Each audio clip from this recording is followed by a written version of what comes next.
শুভেন্দু অধিকারী মাথা নত করার লোক নয়। আমি স্পষ্ট জনমত পেয়েছি, 2,92,00,000 মানুষের ভোট, 208টা সিট নিয়ে জিতিয়েছি। ফলতাতে 1 লাখ ভোটে জিতেছি। আবার নন্দীগ্রামে উপনির্বাচন, আবার রেজিনগরে উপনির্বাচন, আবার প্রমাণ হয়ে যাবে যে মানুষ নরেন্দ্র মোদীজির সঙ্গে আছে, বিজেপির সঙ্গে আছে। একটা মিডিয়া দেখছি যাদবপুর নিয়ে কেঁদে ভাসিয়ে দিচ্ছে। যাদবপুরে জানেন বন্দে মাতরম বলতে দেওয়া হয় না? যাদবপুরে জানেন জাতীয় পতাকা ওঠে না?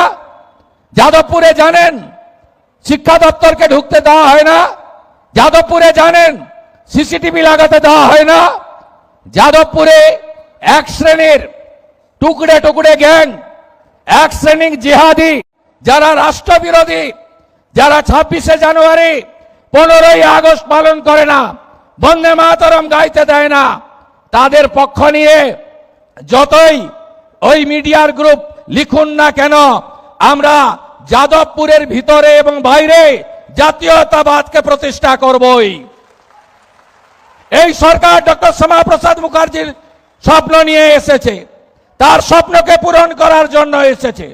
এখানে রাষ্ট্রবাদ, এখানে ভারতীয় সংস্কৃতি, এখানে সনাতন সংস্কৃতি, এখানে বন্দে মাতরম, এখানে তেরঙ্গা জাতীয় পতাকা, এখানে জনগণ মন অধিনায়ক, এখানে ঋষি বঙ্কিমচন্দ্র, এখানে নেতাজি সুভাষচন্দ্র বসু, এখানে রবীন্দ্রনাথ ঠাকুর, এদিকে মা কালী কালীঘাটের, ওদিকে দক্ষিণেশ্বর মন্দির, ওদিকে বাবাধাম তারকেশ্বর ধাম।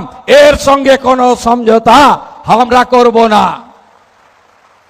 1,45,00,000 মা বোন দিদিকে টাকা দিয়েছি, জুনে 28 লক্ষ, অত তাড়াতাড়ি তালিকা ঠিক করা যায়নি।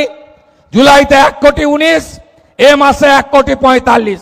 এটাও কথা দিয়ে গেলাম, যারা এই সামান্য অল্প ভাতার উপরে নির্ভর করেন বা প্রকৃত পাওয়ার হকদার, আরো যদি 20-30 লক্ষ লাগে আমি সেটা দেওয়ার ব্যবস্থা করব।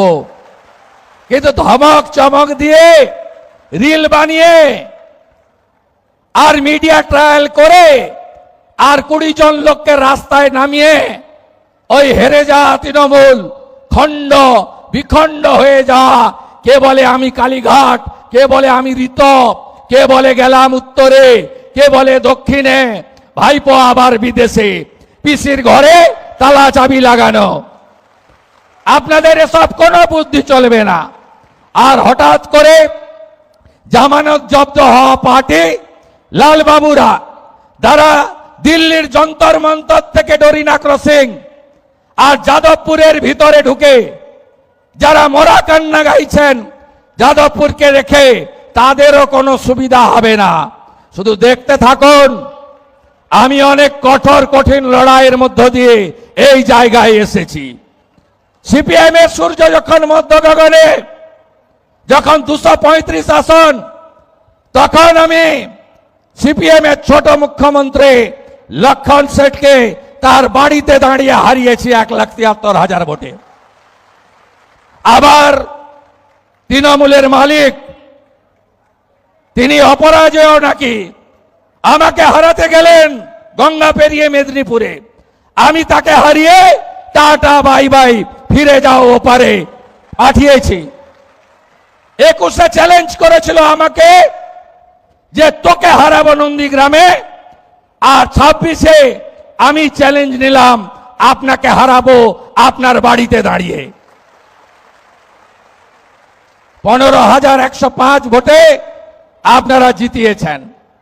ভবানীপুর হবে আদর্শ বিধানসভা।